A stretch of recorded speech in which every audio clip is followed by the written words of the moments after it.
오늘 우리에게 주신 말씀은 창세기 3장 7절부터 10절과 21절 말씀입니다.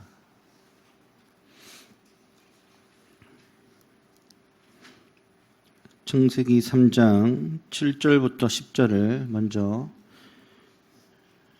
교독을 하도록 하겠습니다. 제가 먼저 읽겠습니다.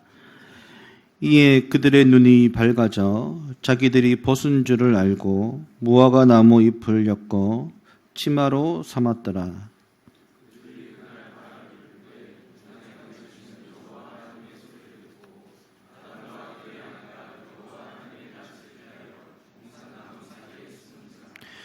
여호와 하나님이 아담을 부르시며 그에게 이르시되 내가 어디 있느냐?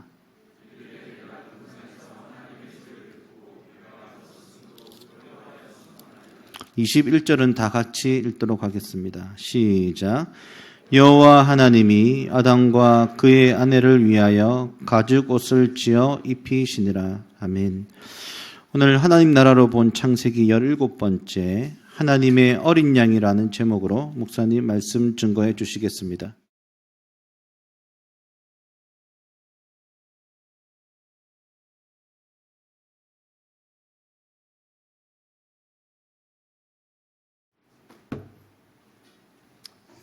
잘 오셨습니다. 예배에 오신 여러분들을 환영하고 또 지금 영상으로 예배를 드리고 계신 우리 성도들 계실 텐데 또 같은 동일한 하나님의 은혜가 있기를 원합니다. 오늘 우리 윤 집사님 기도 감사드리는데 기도 가운데 우리 이제 은준이 소식 우리가 들었잖아요. 우리가 기도했던 은준이 이번 주에 하나님의 부르심을 받았습니다. 그래서 지금 우리 영훈 형제 가정이 이제 은준이가 고성에 있는데 이제 고성에 지금 가 있습니다. 그동안에 기도해 주시고 또 함께 해 주셔서 너무 감사하고 은준이 가정에 하나님의 위로와 은혜와 긍휼이 또 있게 되어지기를 바라는 마음입니다. 여러분 한 주간 동안 어떠셨습니까? 잘 지내셨죠? 우리 조금 제가 가끔씩 얘기하는데 옆 사람 들을 때 제일 기분 좋은 얘기 한번 해 주시죠. 옆에. 그리고 예배 시작하기 옆 사람에게 축복, 제일 기분 좋을 만한 얘기.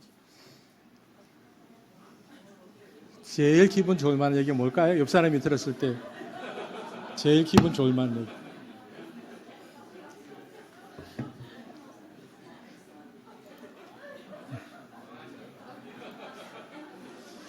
뭐 무슨 얘기인지는 잘 모르겠지만 기분 좋은 얘기가 오간 것 같습니다. 네.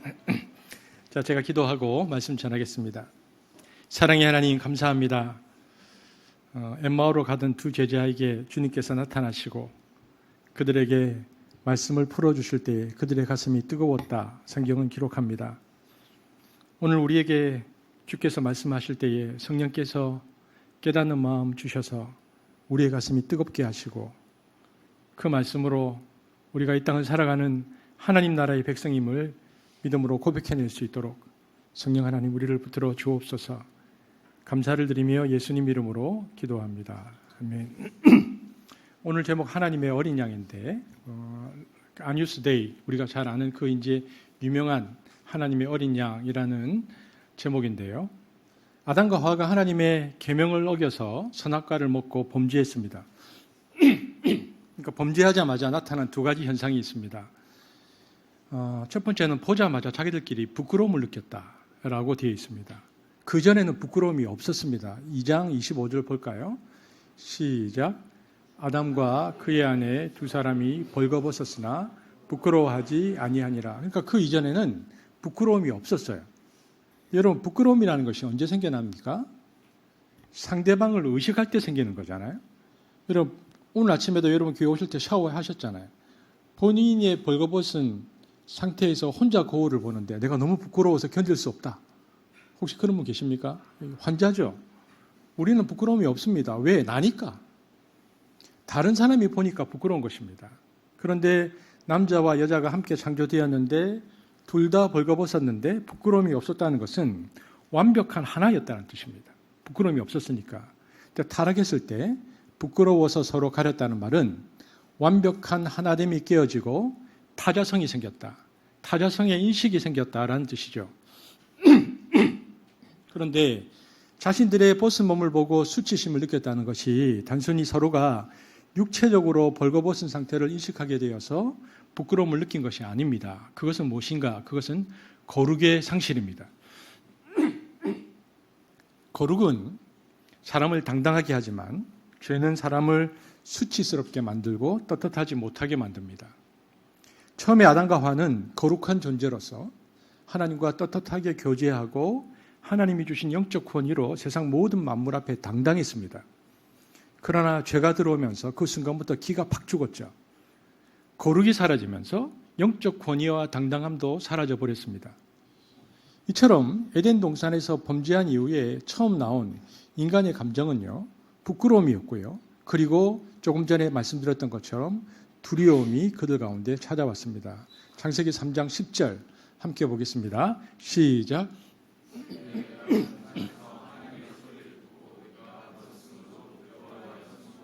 그죠? 타락한 이후에 부끄러움과 두려움이 찾아왔다라고 되어 있습니다. 3장 10절 한 번 더 올려주실래요? 그런데 보십시오.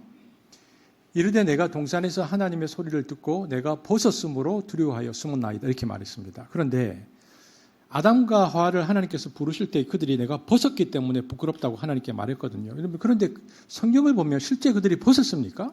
지금 벗고 있는 상태입니까? 그렇지 않습니다. 자기들이 스스로 자기 부끄러움을 가리기 위해서 뭘 해서 입었습니까? 성경에 보니까 창세기 3장 7절 읽겠습니다. 시작. 이에 그들의 눈이 밝아져 자기들이 벗은 줄을 알고 무화과 나무 잎을 엮고 치마로 삼았더라. 무화과 나무 잎으로 치마를 만들어서 가렸습니다. 그러니까 그들은 지금 벗고 있지 않습니다. 그런데 하나님 앞에 서는 순간에는 벗었다라고 고백합니다. 무슨 말입니까? 그들이 무화과 나무 잎으로 가렸지만 하나님 앞에 서는 순간에는 무화과 나무로 가린 것이 아무런 가림의 역할을 하지 못했다라는 것입니다. 그래서 그들이 고백하기를 내가 벗어서 두려워하여 숨었습니다라고 말했습니다. 그래서 하나님 앞에 나아가지를 못하죠. 숨어 있죠. 여기에서 종교 인류학자들은 무화과 나무는 인간의 종교를 의미한다고 말합니다. 인간은 자기의 죄, 자기의 수치를 가리기 위해서 여러 가지 노력을 하죠. 양심적인 노력도 하고 도덕적인 노력도 하고 철학적인 가림도 하고 다른 종교 행위들로 자기 자신을 가립니다. 이렇듯 인간이 스스로 발현시킨 종교 행위가 이 무화과 나무잎입니다. 그런데 그것을 가지고 인간끼리는 서로 가리고 살 수 있을지 모르지만 하나님 앞에 섰을 때 그 가림은 아무런 소용이 없다는 것입니다. 그래서 두려움을 느끼고 죄와 죽음을 느낍니다. 그래서 하나님이 무화과 나무 잎 대신에 새로 옷을 입혀주시는데 짐승의 가죽옷을 입혀주셨다라고 되어 있습니다. 3장 21절 우리가 읽었죠. 시작. 여호와 하나님이 아담과 그의 아내를 위하여 가죽옷을 지어 입히시니라. 여러분, 이 짐승이 어떤 짐승인지는 우리는 모릅니다. 어떤 분은 양이라고 하지만 본문에 양이라는 표현이 없습니다. 하나님은 짐승을 잡아 가죽옷을 입히셨습니다. 우리는 여기서 한 가지 생각할 것이 있습니다. 하나님은 인간이 범죄해서 그 죄의 대가로 인간이 죽어야 하는데 인간이 죽기 전에 먼저 다른 짐승을 죽였다는 겁니다. 최초로 죄로 인한 죽음은 그래서 인간에게 오지 않고 다른 짐승에게로 먼저 왔습니다. 우리가 나중에 살펴보겠지만은 이 죽은 짐승은 누구를 상징하는 것인가? 예수 그리스도에 대한 예표 사건입니다. 그러므로 우리가 창세기를 읽을 때는 인간이 범죄하여 인간에게 죽음이 다가왔는데 죽은 이는 인간이 아니라 하나님 자신이라는 것을 바로 보아야 합니다. 하나님이 먼저 죽을 것에 대한 구속 작정을 가죽옷으로 보이신 것입니다. 이처럼 하나님의 죽음, 신의 죽음이라는 것을 우리가 창세기에서 보게 되죠. 그런데 이 신의 죽음, 특별히 하나님의 죽음이라는 것이 참 이해하기 힘든 부분입니다.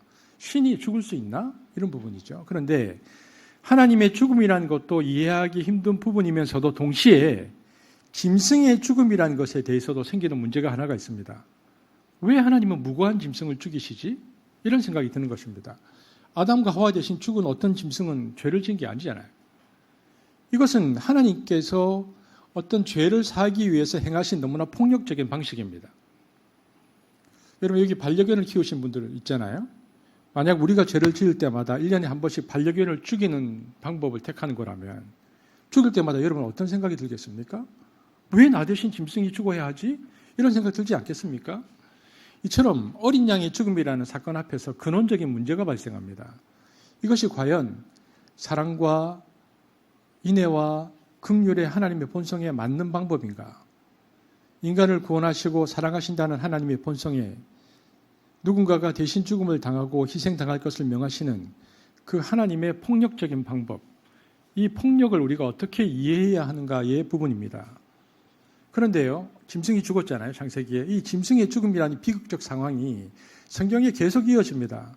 그래서 나중에 아담과 하와의 그 자식 보면 아벨이 양의 첫 새끼를 가지고 하나님께 제물을 드렸다라고 되어 있습니다. 읽어보겠습니다. 시작. 아벨은 자기도 양의 첫 새끼와 그 기름으로 드렸더니 여호와께서 아벨과 그의 제물을 받으셨으나 여기도 짐승이 죽습니다. 노아의 홍수 때도 마찬가지입니다. 8장 20절입니다. 시작.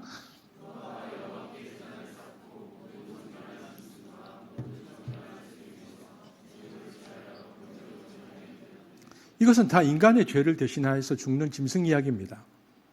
왜 하나님은 이렇게 죄 없는 짐승을 죽이는, 생각해 보면 생명에 대하여 아주 폭력적인 방식으로 문제를 해결하실까의 문제이죠. 이 방법이 맞나? 우리는 이런 생각을 하게 됩니다.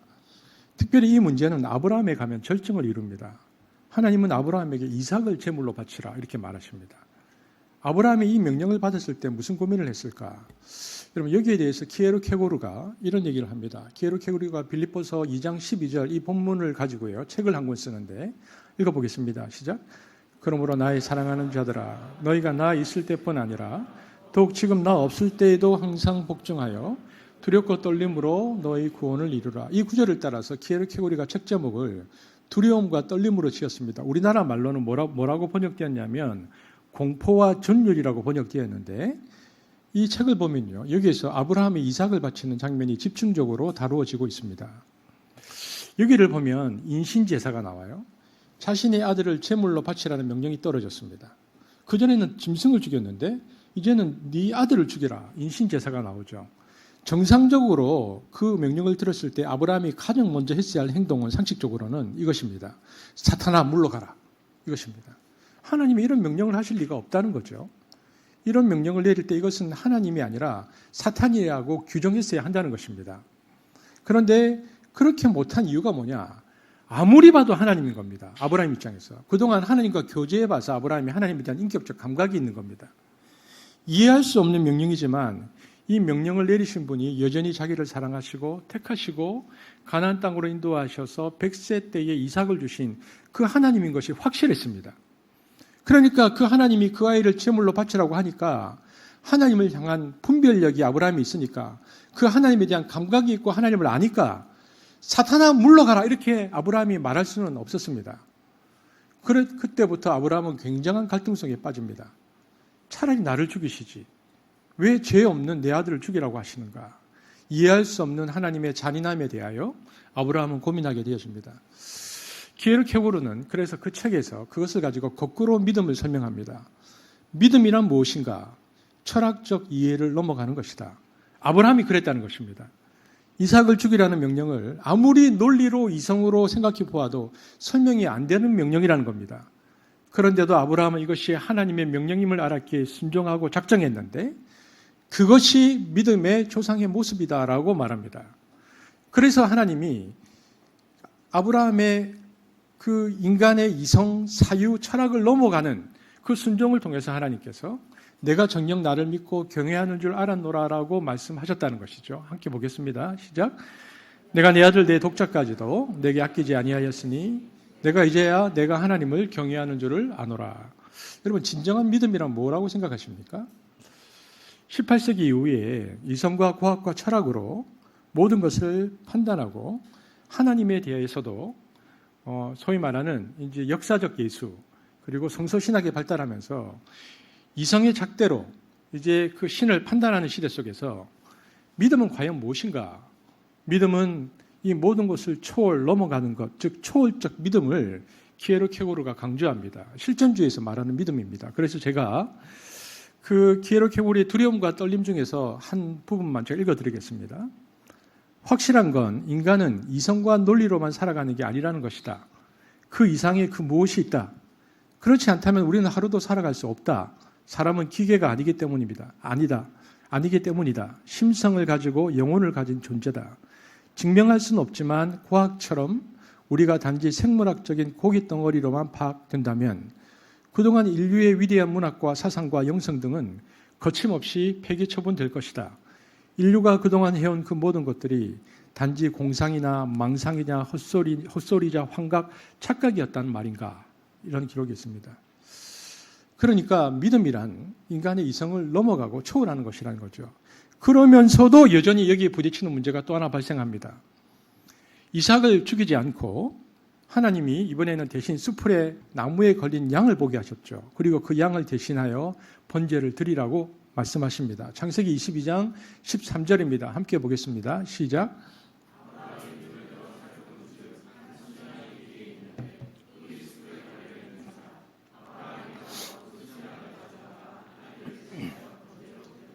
믿음으로 이제 그 순종하고 딱 넘어가니까 수량을 희생제물로 대신 바치라 말씀하십니다.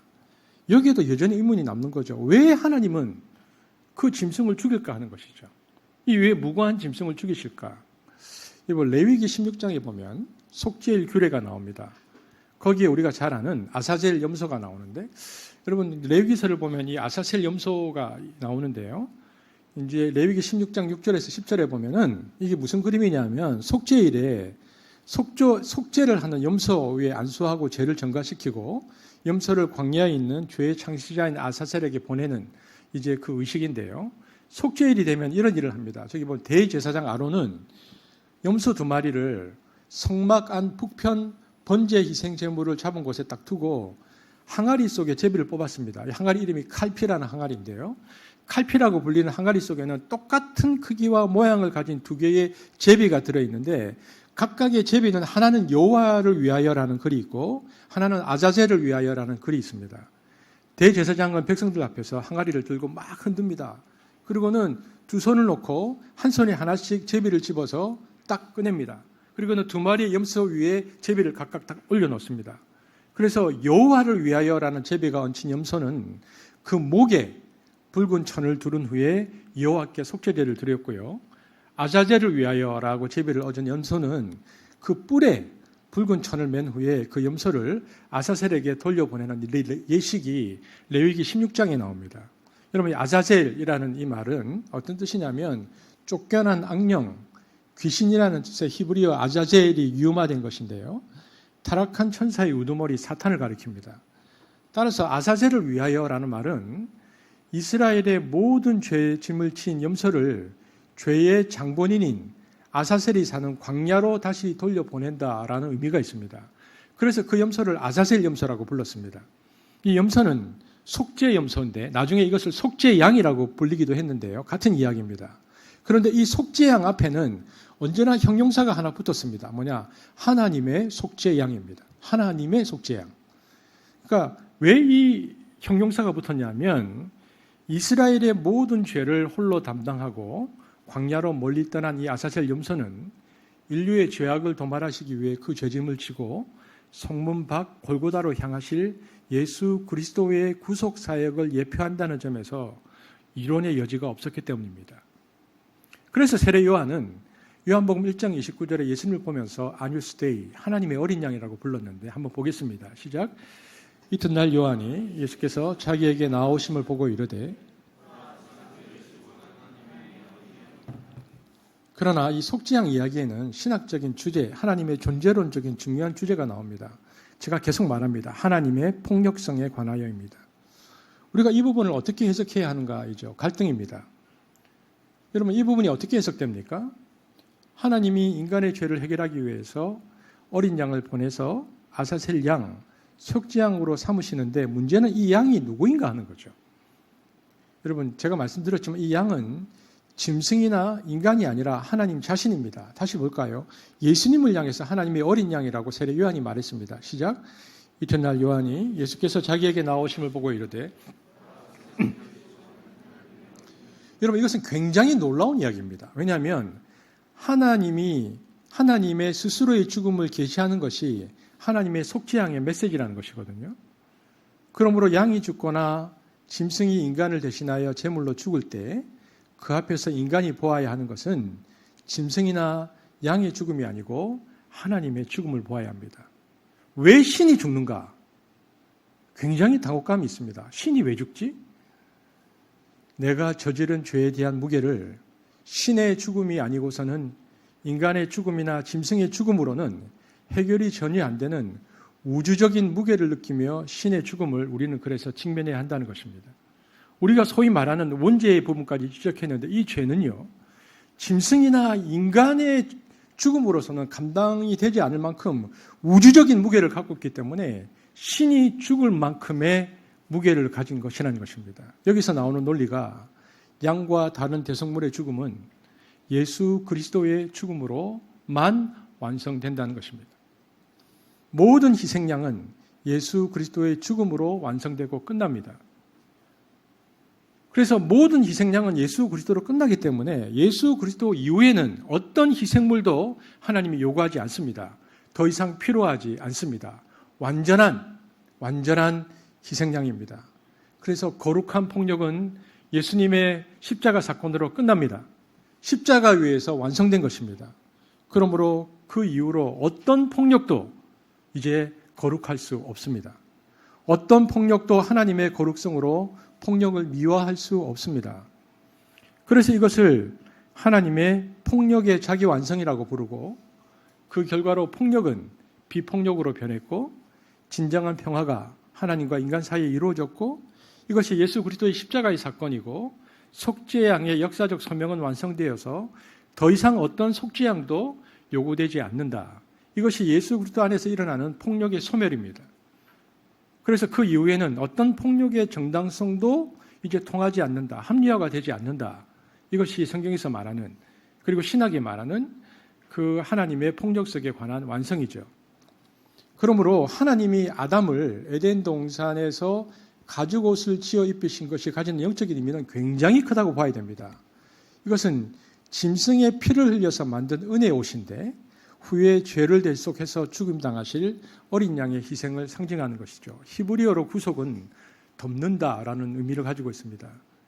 죄를 지은 인간에게 가죽옷을 지어 입히신 데에는 독생자 예수 그리스도의 보혈로 인간의 죄를 덮어주시겠다는 거룩한 하나님의 사랑의 메시지가 그 안에 담겨 있는 것입니다.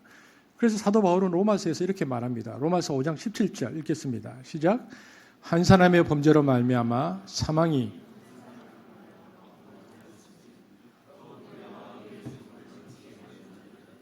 한 분 예수 그리스도를 통하여 생명 안에서 왕노릇하리로다. 아담과 하와는 자신들이 저지른 죄 때문에 하나님의 아들 예수 그리스도가 훗날 이 땅에 오셔서 십자가에 돌아가시게 될 거라는 것을 꿈에도 생각 못했을 것입니다. 예수님은 밤새 아무것도 드시지 못하고 이리저리 끌려다니며 신문과 채찍과 고난을 당하셨습니다. 그 무게가 70kg인 십자가를 지고 예루살렘에서 가파른 골고다 언덕길을 끌려올려가 십자가에서 죽임을 당하십니다. 인류를 죄로부터 구원하기 위하여 아들의 그 끔찍한 고통과 죽음을 지켜보셔야 했던 하늘 아버지의 마음은 어떠했을까요? 그러므로 자신의 죽음으로 인간을 구원하시기로 작정하신 예표로서의 가죽옷은 본질은 폭력이 아니고 사랑이란 것입니다. 우리는 과연 그 사랑의 넓이와 깊이와 높이를 이해할 수 있을까? 이 본문 앞에서 생각해 봅니다. 그걸 안다면, 그 은혜로 구원받은 사람이라면 남은 생애 동안 하나님 앞에서 감사 찬송 외에는 아무 말도 하지 못할 것입니다. 나를 위해 희생당하신 주님을 위해 나의 전부를 드린 듯 무엇이 아깝겠습니까? 여러분에게 좀 생소한 신학자 이름을 제가 한 사람 말하겠습니다. 르네 지라드라고. 르네 지라드가 쓴 희생양이라는 책이 있습니다. 이 사람이 그 인류 문화사와 사회과학을 연구해서 속죄양 이론을 중심으로 성경의 이야기를 인류의 모든 역사 그리고 인류의 사회학적 관점으로 쓴 책입니다. 이분이 인문학 계통에서도 이거를 쓰고 나서 하나님을 믿지 않는 일반 불신자들도 이 이론은 매우 일리가 있다고 인문학적으로 흑찬을 받은 책입니다. 우리나라에 보니까 그 르네 지라드 희생양 하나님의 속죄양 이론에 아주 정통한 한 분이 있더라고요. 정일권 박사라고. 제가 그래서 이제 유튜브를 보면서 가만히 들어봤더니 제가 그분을 어디서 많이 봤어요. 내가 저분을 어디서 봤지 보니까 제 동기더라고요. 왜냐하면 제가 신학교를 졸업한 지가 지금 26년이 됐기 때문에 한 번도 못 본 거예요, 그동안에. 근데 이제 외국에 유학 갔다가 들어와서, 그래서 제가 이번에 이제 26년 만에 동교회를 갔거든요.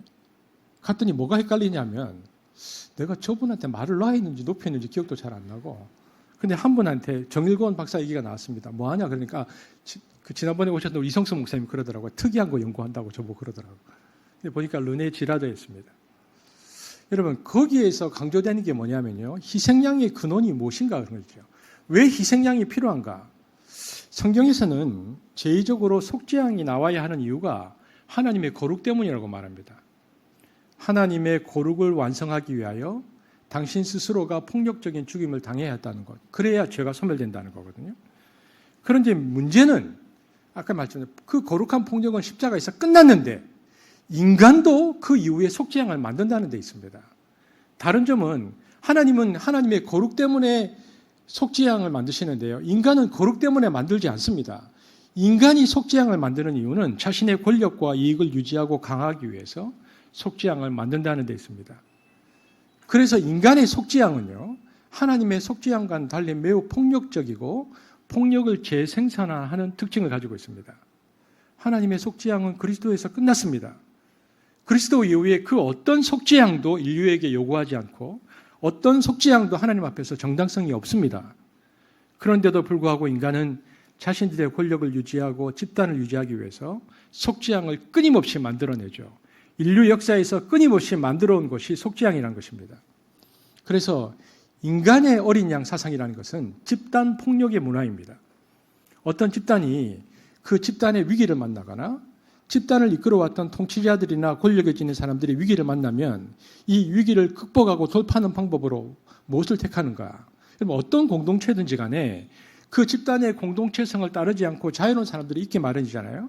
그 사람들이 한두 명이었을 때 내버려 둡니다. 그런데 그 사람이 영향력을 미치면서 점점 많아지면요. 통치자는 위기를 느끼고 동시에 공동체 전체가 위기를 느끼면서 이 보편적인 법칙을 따르고 살던 사람들이 이렇게 말합니다. 저 말 안 듣고 제멋대로 사는 사람 어떻게 해야 하지 않아요? 이렇게 말합니다. 그러면서 여론이 비등해지죠. 공동체 위기가 옵니다. 한쪽에서는 이제 자유롭게 살려는 사람, 그리고 원래의 그것을 지키려고 하는 사람, 여동이 비련해지면 공동체 위기를 느끼는데 그럴 때는 합의에 의해서 한 놈을 잡아서 심하게 두들겨 버립니다. 그래서 그것은 다 옳은 것이고 필요한 것이라고 그리고 말합니다. 그러니까 공동체를 위해서 희생양을 만들죠. 집단 폭력이 희생양을 만드는 것인데 주로 왕따입니다. 표준적인 것을 따르지 않는 사람들을 보통 죽여버립니다. 역사적인 예를 보면요. 바리새파와 가늠한 여인이 나옵니다. 예수님께서 성전에서 사람들을 가르치고 계셨습니다. 갑자기 율법학자와 바리새파 사람들이 씩씩거리며 들어옵니다. 그들은 어떤 여자를 끌고 와서는 보란듯이 사람들 앞에 세우고는 예수님께 따지듯이 묻습니다. 요한복음 8장 4절 5절 읽겠습니다. 시작.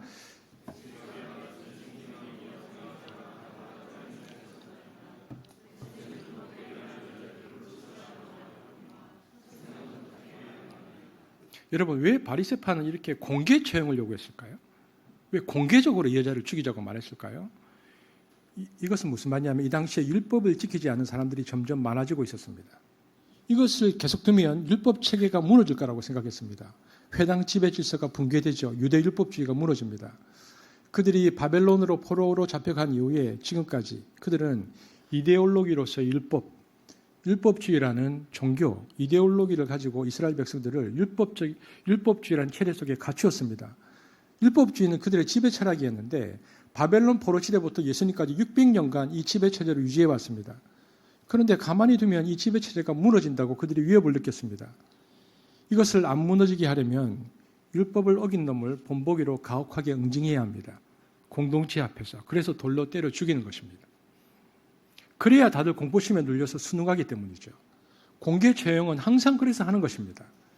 자기들이 위기를 느끼니까 이 위기를 해소하기 위해서 한 명에게 본때를 보여서 죽이는 집단 폭력의 대표적인 예가 투석형입니다. 여인에게 그렇게 하려고 했는데 예수님이 뭐라고 말씀하셨습니까? 그런 식의 응징은 안 된다라고 말씀하십니다. 죄가 없다는 것이 아닙니다. 예수님께서 그 여인에게 뭐라고 말씀하셨습니까? 요한복음 8장 11절 시작. 정죄하지 아니하노니 가서 다시는 죄를 범하지 말라 하시니라. 그 여인이 죄를 지었다는 것은 예수님이 인정하십니다. 그러나 그 죄에 대한 태도가 용서하고 회개하고 새 출발을 하게 만들려는 것인가? 아니면 가혹한 응징으로 상대를 때려 죽이고 유대 율법주의를 강화하고 회당 지배 체제를 다시 결속시키려는 인간의 종교 권력을 강화시키기 위한 수단인가? 예수님께서 그 본질을 보신 것이죠. 그래서 주님이 반대하신 것입니다. 그렇게 하면 안 된다. 인간을 대할 때에. 그래서 말씀하십니다. 나도 너를 정죄하지 않을 것이다. 그리고는 말씀하시죠. 죄 없는 자가 먼저 돌로 치라. 이렇게 하심으로 희생양을 만들려는 것을 주님이 철저히 막으신 것입니다. 이것이 예수님의 태도입니다. 역사 속에서 보면 중세교회가 희생양을 엄청나게 많이 만들었습니다. 십자군 전쟁을 무려 200년이나 했는데 십자군 전쟁 때문에 교회는 도덕성이 완전히 바닥으로 떨어졌죠. AD 10세기경에 교황 우르바누스 2세가 십자군 전쟁을 선포하고 예수님의 이름으로 칼을 사용하는 것을 정당시하는 엄청난 오류를 저지릅니다. 200년 가까이 이슬람과 전쟁을 하는데 예수의 아가페 사랑의 노래를 원수 사랑을 칼로 실현하려는 뒤틀린 생각이 나온 결과죠. 그러면서 중세교회는 사랑의 영성보다는 증오의 영성으로 침몰해버렸습니다. 그래서 예수쟁이들이 그때부터 굉장히 싸나워졌습니다.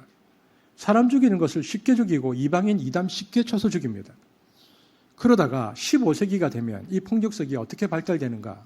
그러면 15세기부터는 보십시오. 16세기부터 종교개혁이 일어나고 그 뒤부터는 이제 인문주의가 나오잖아요. 15세기부터는 이성이 발달합니다. 프란시스 베이컨 같은 사람들이 14세기, 15세기에 나오거든요. 이성주의가. 르네상스 직전에 이성이 발달하면서 이성이 발달하니까 교회가 위기에 빠집니다. 사람들이 자꾸 그전에는 무조건 그냥 시키는 대로 했는데 논리적이고 이성적인 것으로 자꾸 따지고 묻는 것입니다. 교회. 이게 맞습니까? 맞습니까? 교회 이의를 제기하고 반교회적 행동을 하는 사람이 나오니까 교회가 위기를 느낀 겁니다. 이놈들에게 본때를 보여야 되겠다. 그래서 그런 놈들을 공개적으로 죽여야 되는데 교회의 힘을 느끼게 해줘야 되는데 누구를 택했는가? 여자입니다. 눈에 띄는 여자, 이쁜 여자, 똑똑한 여자, 그리고 의견을 제시하고 발언하는 여자 모두 마녀로 몰아서 종교재판에서 엄청나게 죽였습니다. 이게 마녀재판입니다. 중세에. 다 무서워서 꼼짝을 못합니다. 그 마녀재판하는 장면을 영화로 만든 것들이 있거든요. 겁납니다. 공개적으로 그 일을 하기 때문에 사람들이 아무 말을 못합니다. 기독교가 그랬습니다. 인간의 희생양을 만드는 데 아주 앞장섰습니다.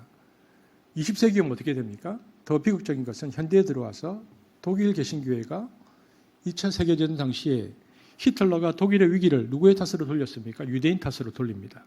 희생양을 만든 거죠. 유대인을 600만 명을 죽이는데요.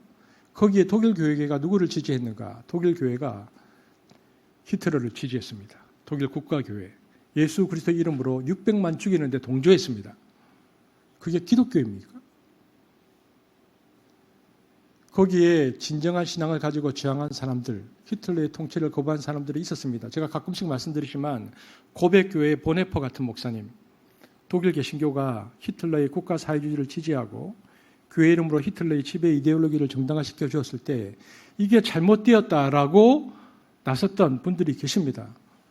히틀러의 국가 사회주의를 거부한 교회 운동이 일어났죠. 1935년에 독일 바르멘에서 하나님의 말씀인 예수 그리스도만이 복종의 대상이라는 내용의 바르멘 선언을 발표하고 히틀러에 대한 불복종을 선언합니다. 이 운동을 고백교회 운동이라고 하는데 그때 이 고백을 했던 지도자들이 다 죽습니다. 보네퍼 목사도 그렇게 수용소에서 숨을 거둡니다. 칼 바르트라는 신학자를 포함해서 많은 사람들이 그리고 강당에서 쫓겨납니다. 그러면 그랬음에도 불구하고 그들은 소수였고 대부분의 당시 독일 교회는 히틀러를 지지했습니다. 당시 독일 개신교회에 유명한 일화가 있습니다. 목사 안수를 받을 때에 예수 그리스도와 히틀러에게 복종할 것을 맹세하고 목사 안수를 받았습니다. 그 당시에. 어떻게 독일 교회가 그럴 수 있습니까? 괴테로 대표되는 고매한 문학과 칸트의 순수 이성 같은 철학을 가진 그 민족이 예수의 이름으로 유대인 600만을 죽였습니다. 이 사건을 보면 인간의 속죄양 이론이라는 것이 인간의 권력을 정당화하기 위해서 사람 죽이는 것을 얼마나 합리화했는가를 우리는 알 수 있습니다. 우리 모두의 이익을 위하여, 우리 모두의 안전을 위하여 저놈은 죽여도 되고 죽여야 한다는 방식으로 인간을 죽여왔습니다. 여인을 돌로 쳐 죽여서 희생을 만들려는 그런 바리새적 방식에 대해서 예수님이 희생양 만드신 것을 막으신 것처럼 당시 교회는 저항했어야 합니다. 그러나 저항하지 않고 다 동조했죠. 그러므로 신앙 고백이라는 것은 무엇인가? 그 시대의 지배 이데올로기가 가지고 있는 폭력성과 죄악을 하나님 앞에서 거절하는 것입니다. 그 고백으로 대가를 치르기로 결심하는 것, 이것이 신앙입니다. 여러분, 스페인 내전 때 프랑코 총통이라는 사람이 있습니다. 1892년에서 1975년까지 살았는데 이 사람이 우파 파시즘을 해서 독재를 반대하는 시민들을 엄청나게 죽였습니다. 프랑코 총통. 프랑코 총통이 1936년에 민주적으로 수립된 정부를 전복하고 1936년부터 75년까지 스스로 엘 카우디오, 국가 수반이라고 지칭하고 철권을 휘둘렀던 독재자입니다. 스페인 내전을 촉발시켜서 10만 명 이상의 목숨을 희생시켰습니다. 근데 그는 독실한 천주교 신자였거든요. 그는 자신을 어떻게 이해했냐면 무신론 공산주의에 맞선 로마 가톨릭 국가인 스페인의 수호자다. 나는 스스로를 그렇게 생각했습니다. 여러분, 프랑코 총통의 무덤이 어디에 있느냐 하면 전몰자의 계곡 성십자가 대성당이 있습니다. 거기에는 프랑코만 죽은 게 아니고 묻힌 게 아니고 그와 함께 인민을 학살했던 5 장군도 함께 묻혀 있습니다. 여러분, 근데 이게 그 성십자가 대성당을 보면 굉장히 묘합니다. 왜냐하면 가만히 보면 이곳은 파시즘과 캐톨릭이 결합한 굉장히 상징적인 장소입니다. 당시 캐톨릭은 지주들, 돈 많은 사람들, 자본가들의 중심지였습니다. 그래서 그들이 자신들의 기득권을 유지하기 위해서 프랑코 총통을 지지하죠. 그렇게 잔혹한 희생을 만들어 놓고는 그 무덤이 캐톨릭 성당의 바닥에 묻혔습니다. 그래서 2019년 10월 24일 날 스페인 정부는 비공개로 프랑코의 관을 이장하는 장례식을 군장으로 조용히 치렀습니다. 거기 둔다는 것은 역사적으로 너무 부끄러운 것을 그들도 알았기 때문입니다. 여러분, 우리로 볼까요? 일제시대는 어땠습니까? 일제강점기에 1923년 9월 1일 도쿄를 중심으로 한 일본 간토 지방에 규모 7.9의 강진이 발생했습니다. 간토 대지진으로 인한 사망자는 9만 9천 명, 실종자는 4만 3천 명. 이로 인해 사람들이 이해할 수 없는 분노와 불안이 꽉 차니까 민심이 불안한 상황에서 일본 정부는 이것을 해소하기 위해서 조선인들을 희생양으로 삼습니다. 유언비어를 퍼뜨려서 한국인 등에 대한 공격을 부추겼죠. 그 결과 조선인이 한 6천 명 정도 죽습니다. 그런데 얼마 전에 일본 관방장관이 역사적 사실을 이것은 확인할 수 없다라는 망언을 했습니다. 말도 안 되는 얘기를 한 거죠. 여러분, 보면 여기에는 항상 이데올로기가 작동합니다.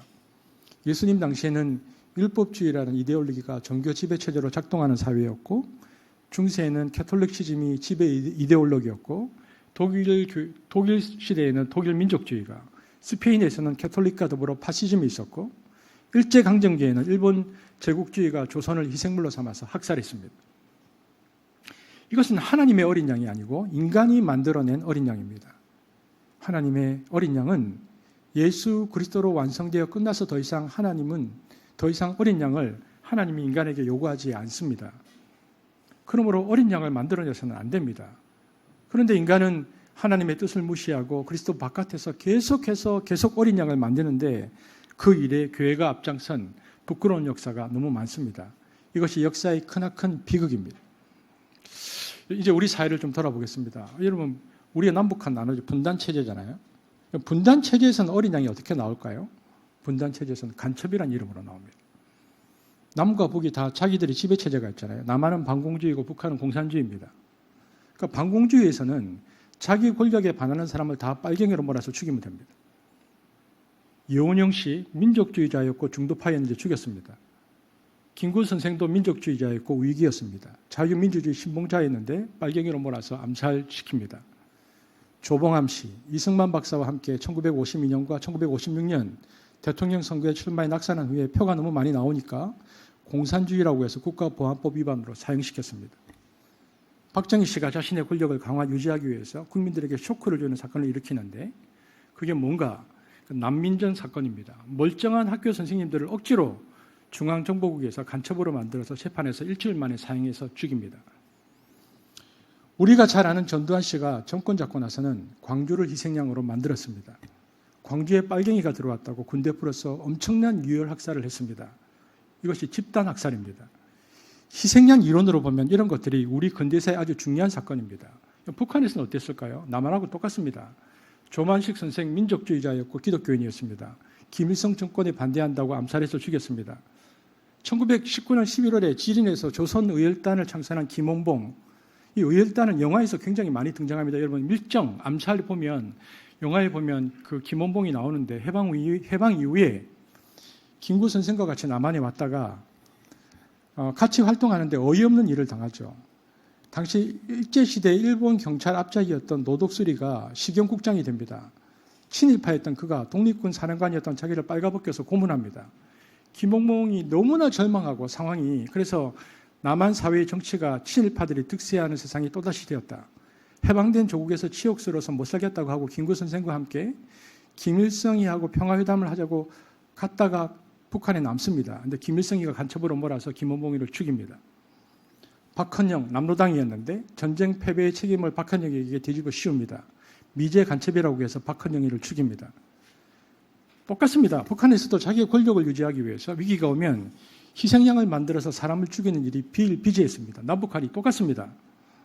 우리는 분단 체제에서 생긴 수많은 희생양들을 죽여가면서 양쪽의 정권이 자기의 정당성을 지금까지 강화시켜 왔습니다. 그래서 이 희생양 이론을 가지고 돌이켜보면 하나님이 예수 그리스도 안에서 더 이상 희생양이 필요 없다고 완성시켰는데 계속 희생양을 만드는 인간의 폭력이 자행되고 있죠. 권력 때문에 이것을 반복하고 있습니다. 여러분 돌아보아야 할 희생양이 하나 더 있는데 역사적으로 6.25 때 여러분 보도연맹 사건이라고 있었습니다. 지금 우리나라에 진실 화해를 위한 과거사 정리위원회가 진상조사민권위에서 조사 중입니다. 해방 후에요. 1945년에 해방 후에 남노당에 가입됐던 사람이 굉장히 많았습니다. 이 사람들을 다 잡아 가두었는데 이제 진짜 남노당에 가서 열심으로 했던 사람들뿐만 아니라 가입이 미미한 사람들, 학생들, 지식인들 가운데 나는 남노당 그만두겠습니다 하는 사람들을 다 훈방 조치하고 대신에 보도연맹에 가입하라고 했습니다. 전향자들을 효과적으로 통제하기 위해서였는데 그런데 문제는 남노당에서 나온 사람들만 보도연맹으로 가입시키면 괜찮은데 남로당의 씨를 완전히 말살시키겠다고 보고하려면 숫자가 늘어나야 되니까 공산당과 상관없이 보도혁명 가입하면 쌀 많이 준다, 비료 많이 준다고 홍보를 했습니다. 그래서 경상도, 전라도 지방에서 공산당과 아무 상관이 없는 사람들이 보도혁명에 가입하죠. 그 숫자가 무려 70만입니다. 이렇게 관리를 했는데 문제는 관리하다가 6.25 전쟁이 터진 겁니다. 그러다가 공산당이 내려오니까 이 정부가 밑으로 피신하면서 여러분 보도혁명 다 죽여라 명령이 떨어집니다. 여러분 태극기 휘날리며 영화에 보면 그 장면이 나옵니다. 재판 없이 전부 죽이기 시작했습니다. 양민 대학살이 시작되었죠. 아무것도 모르는 농사꾼들 그냥 쌀 준다고 가입했다가 그냥 다 죽습니다.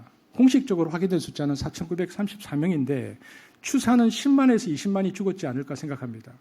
영문도 모르고 죽은 사람들 희생양입니다. 얼마나 참혹하게 죽였는지 보도를 타고 나가서 유엔의 인권위원회에 올라가서 세계적으로 문제가 되었습니다. 여러분, 제가 그림 한 장 좀 보여드릴 텐데 여기 보면 피카소, 이 사람이 스페인 출신입니다. 자기 조국에서 아까 얘기했잖아요. 프랑코가 우익 독재하면서 수많은 베로니카 주민들을 죽이는 장면을 보고 그랬습니다. 이게 유명한 베로니카라는 그림입니다. 게르니카라는 그림인데 스페인 마드리드에 있습니다. 이 사람이 스페인 출신입니다. 1937년 4월에 우파 독재자 프란시스코 프랑코의 요청으로 그 당시 프랑코와 연합했던 독일과 이탈리아 공군이 스페인 북부 소도시 게르니카를 폭격한 사실에 분노해서 그는 이 그림을 그립니다.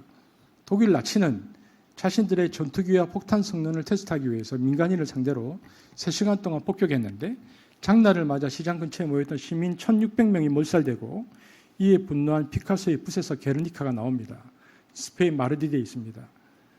그런데 여러분 이 피카소가 게르니카 다음에 만든 작품이 있습니다. 1951년 한국에서의 학살입니다. 피카소가 그린 그림입니다. 여러분 지금 이 그림이 파리의 퐁피드 미술관에 있는데 이 그림은 굉장히 논란이 많은 그림입니다. 왜냐하면 피카소는 당시에 스페인 공산당 가입이 되어 있었거든요. 그래서 이것은 굉장한 논란입니다. 지금도 이 그림에 대해서. 하지만 피카소가 하려고 했었던 메시지는 분명한 듯 보입니다. 희생양입니다. 지금도 황해도 신천 양민 사건과 노골린 사건 아직도 해결되지 않고 있습니다. 그림 좀 내려주시고요. 여러분 이제 우리 코로나 얼마 전에 겪었잖아요. 코로나로 전 세계적으로 바이러스가 번지니까 미국이 희생양을 찾아야 했습니다. 트럼프가 지목한 것은 중국이었습니다. 미국의 경제와 미국의 수많은 확진자들과 사망으로 인한 혼란과 분노를 우한 바이러스다라고 정의하고 중국으로 돌렸습니다. 사회적 분노를 중국 때리기로 바꿨죠. 그래서 생긴 현상이 아시아 혐오 범죄가 늘어나기 시작했습니다. 미국 사람들에게 아시아 계통은 그 당시는 증오의 불신의 대상이 되었습니다. 그래서 미국 가서 살기 어려운 걸 만들었죠. 사람들이 욕하고 폭력을 휘두르고 총을 쏠 수 있는 대상이 된 겁니다. 아시아인이. 이것이 희생양 이론입니다. 우리는 여기에서 우리에게 한번 더 근접해서 살펴볼 필요가 있습니다. 여러분, 희생양 이론은 쉽게 얘기하면 왕따입니다. 대부분 동기가 나쁘죠. 자기를 강화하기 위해 특정한 어떤 비정상적인 사람, 평소에 공동적인 선이나 원리를 따르지 않는 사람을 대상으로 해서 화풀이하는 겁니다. 거기다가 증오를 몰아붙이죠. 그런데 이렇게 증오를 한쪽으로 몰면 계속 증오를 몰아가는 쪽이 권력을 쥡니다. 힘이 생기죠. 자기네 공동체를 이끌어가는 강화작용으로 그렇게 힘을 씁니다. 그걸 잘하는 게 북한입니다. 어느 나라마다 국민을 하나로 만들기 위한 조치를 해야 되는데 좋은 나라는 어떤 방식으로 국민을 모으냐면 건강하고 긍정적인 밭을 가지고 좋은 나라를 만듭니다. 우리 모두 사랑합시다. 이해하고 용서합시다. 함께 해봅시다. 이런 플랜카드로 나가는 겁니다. 긍정가치를 가지고 나라를 이끌어야 하죠. 그런데 북한은 그렇지 않죠. 미제를 때려잡자, 죽이자. 이게 정당화되어 있습니다. 그러니까 문제가 뭐냐면 그렇게 오랜 세월이 지나면 자기들의 아이덴티티 안에 증오가 들어갑니다. 증오가 그냥 DNA로 심기죠. 여러분, 그런 나라는 망합니다. 병이 생깁니다. 그래서 북한 사람들의 마음 안에 있는 증오가 내면화되기 시작했습니다. 그 증거로 보면요. 북한 방송에서 미국이나 남한이나 일본을 향해서 쓴 용어를 보십시오. 욕을 엄청나게 잘합니다. 듣도 보도 못한 욕을 어떻게 찰지게 잘하는지. 증오가 내면화된 것은 건강한 공동체가 아닙니다. 긍정 가치를 가지고 결속시키는 공동체가 건강한 거지 증오 배제를 가지고 결속시키면 안 되는 겁니다. 왜 이 이야기를 하는가? 지금 한국 교회가 위기에 빠졌습니다. 국민들 마음에 한국 교회를 지지하지 않습니다. 기독교의 위기입니다. 그러면 교회가 이것을 극복하기 위해서 자기 성찰을 하고 리더십을 바꾸고 설교가 지향하는 가치를 바꾸고 이렇게 해서 우리 사회가 놓치고 있는 어떤 도덕적인 메시지들을 주고 방향을 잡아주는 이런 선지자들 역할을 하고 제사장장 역할을 했어야 하는데 그건 안 하고 어떤 이슈를 부각해서 변명할 수 없는 어떤 이탈한 사람을 잡아서 그 사람에 대한 증오를 강화시켜서 스크럼을 짜는 방식을 자꾸 택하려고 한다는 것입니다. 그러면 안 됩니다. 하나님의 어린 양은 십자가 앞에서 자기 성찰을 하는 겁니다.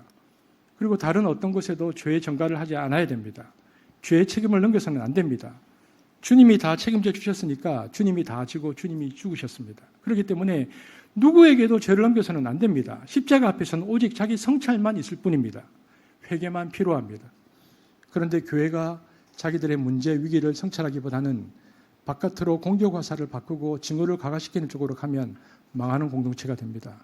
거기에는 부정과 혐오의 영성이 가득합니다. 여러분, 이슬람 문제, 동성연애 문제, 여러분 분명히 신학적으로 성경적으로 문제가 있습니다. 그러나 안타깝게도 그것을 부각시켜서 거기로 사람을 집결시켜서 이 문제를 돌파하는 방식, 안타깝게도 그것은 좋은 방식이 아닙니다. 예수의 이름으로 증오의 말을 너무 쉽게 합니다. 예수의 평화와 사랑을 폭력과 증오의 악기로 노래할 수 없는 것입니다. 이제 우리가 조금 더 줄여서 우리에게 적용해 보겠습니다. 우리는 집안에서 누구를 왕따시키고 있지는 않습니까? 집안에서 우리 집안에 왕따 없어요? 부모 마음에 안 드는 아이, 부모 기준에 못 미치는 아이, 여러분 혹시 편애하지 않습니까? 그거 희생양 만드는 겁니다. 그럼 아이 망칩니다. 온 세상의 적대감과 증오감을 가지고 그 아이가 자랍니다. 그래서 나오는 문제들이 너무 많아요. 그거 다 부모가 만드는 겁니다. 이번 집안에서는 어때요? 이제 곧 있으면 추석인데 일가 친척 형제 자매들 중에서도 늘 문제 일으키는 사람 있잖아요. 뭐 고모 삼촌 다 있잖아요. 늘 술 먹고 밤낮 문제 일으키는 친척. 명절에 가면 또 저런 사람. 그러면 이제 생각하죠. 아이고 저 인간 또 왔네. 아이고 막 나가서 죽었으면 좋겠다. 그게 아니고 그렇게 배제하지 말고 그래도 계속해서 돌보고 이런 과정을 자녀들이 지켜보면서 야 우리 부모님이 그러면서도 저 사람을 돌보고 세우는구나. 그러면서 자녀들이 배우는 겁니다. 사랑이라는 것은 저런 것이구나. 사랑이라는 것은 저런 것이구나. 가족이라는 것은 저런 것이구나. 쓸모없고 문제 일으킨다고 힘들다고 내쫓으면 그러면 누가 집안에 남습니까? 다 내버려야지 길바닥에다가. 여러분 용서, 희생, 통합 이런 가치로 나가는 공동체가 좋은 공동체입니다. 그런 사회가 좋은 사회입니다. 그런데 지금 대한민국 사회는 지금 수많은 진영 논리를 가지고 말들이 너무 거칠어졌습니다. 무슨 말만 하면 방송이나 SNS를 보면요, 눈이 막 돌아갑니다. 남북이 지금 그러고 있고 세대가 그러고 있고 계속 그러면 우리 사회는 망합니다. 에너지를 긍정적이고 창의적인 곳에 써야 하는데 너무 부정적인 것에 많이 쓰고 매달리고 있는 것처럼 보입니다. 우리가 기억해야 할 것은 예수 그리스도 안에 있는 사람은 어떤 누구도 인간의 희생양을 만들어서는 안 된다는 것입니다. 그것은 폭력입니다. 그것은 범죄입니다. 주님이 다 지고 죽으셨기 때문에 하나님의 죽음 앞에서 다른 어떤 인간의 죽음을 우리는 정당화하면 안 됩니다. 그리고 인간을 배제하거나 비판해서는 안 됩니다. 용서하고 하나 만드는 일에 끊임없이 노력하는 삶을 살겠다고 결심해야 합니다. 저는 우리 가정을 돌아보기를 원합니다. 우리 교회를 돌아보기를 원합니다. 그리고 우리 회사를 돌아보기를 원하고 우리 공동체를 돌아보기를 원하고 우리 사회를 돌아보기를 원합니다. 가정에서, 공동체에서, 우리 사회에서, 그리고 이 아가페의 영성을 가진 하나님의 사람들이 계속해서 일어나도록 기도해야 합니다. 그리고 더 이상 나의 이기적인 목적 때문에, 여러분 지금 우리가 하나님 나라 큐티하잖아요. 요압과 아브넬이 그랬습니다. 자기의 이익을 위해서 희생양을 계속 만들었던 사람들이거든요. 더 이상 나의 이기적인 목적 때문에 희생양을 만들지 말고 하나님의 어린 양, 희생양이신 예수님의 삶을 따라서 섬김과 사랑의 공동체가 되어야 합니다. 여러분, 우리도 똑같은 성정을 가지고 있는 사람이라 복수하고 싶고 함부로 하고 싶고 욕하고 싶고 어떤 한 진영에 속해서 적대감을 가지고 퍼붓고 싶습니다. 그런 욕구들이 올라옵니다. 그러나 적어도 우리는 교회이고 예수 그리스도의 십자가의 사랑을 아는 자들이고 우리의 감정과 이성은 끝까지 미치지 못한다 할지라도 성경은 예수 그리스도의 십자가로 인하여 모든 거룩한 폭력은 완성되었다고 우리에게 말씀하고 계시기 때문에 우리가 최선을 다해 이 땅 가운데 공의와 정의와 평화와 사랑을 심는 일에 최선을 다하는 것, 이것이 교회가 해야 하는 일들입니다. 이 본문 앞에서 우리를 돌아보기를 원합니다. 저는 한숲 공동체를 생각하면 하나님께 감사한 마음이 너무 많습니다. 어떤 사건과 이슈가 있을 때마다 서로를 이해하기 위하여, 서로를 사랑하기 위하여, 그리고 서로에게 집중하기 위하여 함께하는 모습을 볼 때마다 감사가 있습니다. 여러분 그렇습니다. 우리가 선교를 말할 때 선교는 하나님 나라 신의 혁명이라고 말하는데 왜 혁명이라고 표현합니까? 인간이 타락한 이후에 인간이 만들어낸 가치관이 있었는데 그 가치관은 반드시 보복하고 폭력으로 그 문제를 해결해야 하는 것인데 예수님께서 오셔서 십자가에서 그 가치관을 뒤엎으셨기 때문입니다. 그래서 유대인이 보아도 어리석고 헬라인이 보아도 어리석고 로마인이 보아도 어리석은 그 방법을 예수님께서 택하심으로 우리에게 예수를 믿는 사람들은, 적어도 믿음으로 고백하는 사람들은 하늘나라의 가치로 살아야 한다고 우리에게 말씀하시는 것입니다. 우리가 나라와 민족을 위해서 기도하고 또 공동체를 위해서 기도하고 가정을 위해서 기도해야 하겠습니다. 하나가 되기 위하여, 평화의 공동체가 되기 위하여, 그리고 그 일에 쓰임받는 한숲이 되어지기를, 그리고 어떤 일이 있어도 나의 유익과 나의 무언가를 위하여 내 인생 가운데 희생양을 만들지 않기로 결심하는 우리 공동체가 되어지기를 주의 이름으로 축복합니다. 기도하겠습니다. 사랑해 주님 감사합니다. 예수 그리스도 보혈의 그 어린 양의 피는 우리의 모든 죄를 덮고 남음이 있습니다. 그래서 주께서 죽으셨고 하나님께서 직접 신의 죽음으로 우리에게 찾아와 주셨습니다. 하나님, 인간은 끊임없이 그러나 자신의 무엇을 위하여 희생양을 만들어내고 모든 인류의 역사는, 그리고 우리의 역사는 그러할 수밖에 없는 그런 이기적인 본성을 가지고 있습니다. 그럼에도 불구하고 오늘 십자가 앞에 우리를 세웁니다. 사랑과 평화의 영성으로 살게 하시고 정의와 공평의 영성으로 살게 하시며 우리 공동체가 그 일들에 꼭 쓰임받을 수 있도록 주님 우리와 함께하여 주옵소서. 감사를 드리며 예수님 이름으로 기도합니다. 아멘.